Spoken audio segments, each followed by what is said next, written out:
let me ask you this. Do you find it difficult to stick at something for an extended period of time? Do you find that when you start a project or a goal or a business, you're really excited to get going at the start, you're buzzing, and then for some reason, although you do work over a few days or months, it starts to fizzle out, you lose interest, you lose your passion, until eventually you start doing less and less, and then you stop doing it completely. And then you're left twiddling your thumbs, wondering what on earth to do next. Well, if this sounds like you and you can relate to this, then please don't worry, because I was once in the same boat. My friends can vouch for me when I say that over the last few years, I have had so many different projects, side hustles, businesses, goals that I just haven't stick to. I haven't been consistent with them or disciplined. And because of that, they have ultimately failed. But you know, failure is not too bad because we learn from failure, we grow. If you want to improve and get better, then from time to time, you're going to have to learn that failure is a good thing. And you know, at one point or another, every winner was once a beginner and every master was once a disaster. I wish I could say that was my quote, but it's not. But I'll credit you. I'll credit you, Rob Moore. I'll put a link below and I'll give you the credit. So I do like that though. Every master was once a disaster and every winner was once a beginner. Enlightening. Anyway, back to the video. So that being said, here are 3 ways how you can become more consistent, more disciplined, get more shit done, and ultimately how you can create habits. So number 1 is you need a routine. Like, you really, really do need a routine. So I want to share with you now 2 scenarios. So scenario A and scenario B. So firstly, scenario A is you've got, let's say, 6 weeks to lose £12 because you're going on holiday. You're going on holiday in 6 weeks' time. You want to lose £12. So you hire the help of a personal trainer, and that personal trainer has provided you with a regimented fitness plan. So you know exactly when you're going to the gym, what exercises you're doing in the gym, what your reps, your sets are, your recovery periods. He's also, or she's provided you with a nutrition or diet plan. So you know exactly what you're eating, when you're eating, you're tracking your calories, your macronutrients, so your proteins, fats and your carbs. And also during those 6 weeks, you're being monitored and tracking your weight and your body fat, etc, etc, etc. Scenario B, you've also got 6 weeks to lose £12 before you get that summer body on. But this time you go alone. You don't hire the help of a personal trainer, so you don't really have any sort of fitness plan or nutrition plan.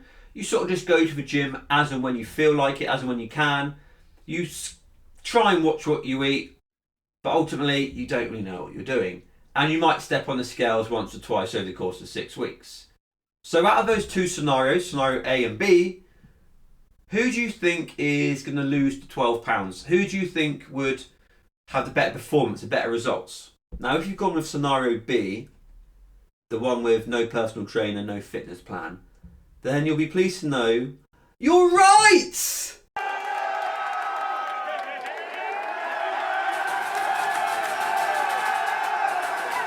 Only joking, you're wrong. Ooh, you're hard showing off. Because obviously, I'm trying to say the word obviously, but I can't say it. Because obviously, you're wrong. Scenario A, of course. And that's because scenario A has a regimented routine. They know exactly what they're doing and when they're doing it. And this is no different to anything you do in life. Business, or your goals, or whatever it is. Having a routine, having something to follow is always going to maximize results. Because the first thing you need to do in order to be more consistent and get more stuff done is to be more disciplined. And the best way that I've found to be more disciplined and to develop that disciplined mindset is to follow a routine. Because as I said, when you know what you need to do and when you need to do it, life is so much easier. One of the biggest things that leads to inconsistency is the feeling of being overwhelmed. And once you're overwhelmed, it's very easy to feel stressed. And once you feel stressed, then you're going to be unhappy and you won't want to do the project or business at all. So if you have started a project, a business, a goal, an activity, whatever, have you got a routine yet? Do you know exactly what tasks you need to do and when you need to do them? If you don't, then give me a message, leave a comment, and I'll be happy to help you out. Number 2 is don't try to do too much. I've been guilty of this in the past many times, and to be honest with you, I still struggle with this from time to time today. But when you give yourself so much to do, then your attention and focus can very easily be diverted to the less important tasks, whereas you should really be spending most of your time on the most important tasks. Basically, it's important that you're proactive before being reactive. And what I mean by this is to figure out what is your KRA, or your key result area. And this is the part of your business or project or activity, or whatever it is you're doing, that would return the greatest results, that would have the best impact. For example, my KRA, or my key result area, I believe would be producing content on YouTube or my podcast, because it would have the biggest impact on my business, because I can potentially reach millions of people on YouTube. Well, that's the idea anyway. So stop wasting time on meaningless tasks that aren't really going to have a big impact in your project or business. Instead, figure out which tasks will have the greatest impact and be proactive and just go at it. And finally, number 3 is give yourself enough time. Have you heard the saying that it takes 21 days to build a habit? Well, if you have, then let me tell you, this is absolutely rubbish. I mean, I don't know a single person who after 21 days has managed to turn discipline into a habit. It's just nonsense. No, honestly, that is nonsense. Nonsense. However, according to the University of London 2009, and also from this amazing book, The One Thing, by Gary Keller, which I recommend, big up Gary, it actually takes around 66 days to acquire a new habit.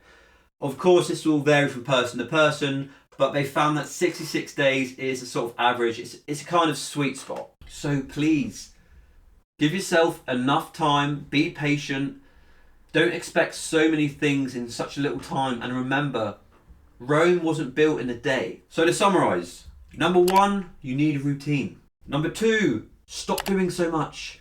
Cut out the crap, stop doing meaningless tasks that won't have an impact on your business, and focus on the things that will. And number 3, don't expect so much so soon. Be patient, give yourself enough time. Rome wasn't built in a day. And finally, please give this video a thumbs up and a share if you enjoyed it. Please subscribe to my YouTube channel if you want to see more content from me. And please join my Facebook group. I'll drop a link in the description below. And yeah, thanks all for listening. Thank you for watching. And I'll see you all in the next video. Right, time for a cup of tea.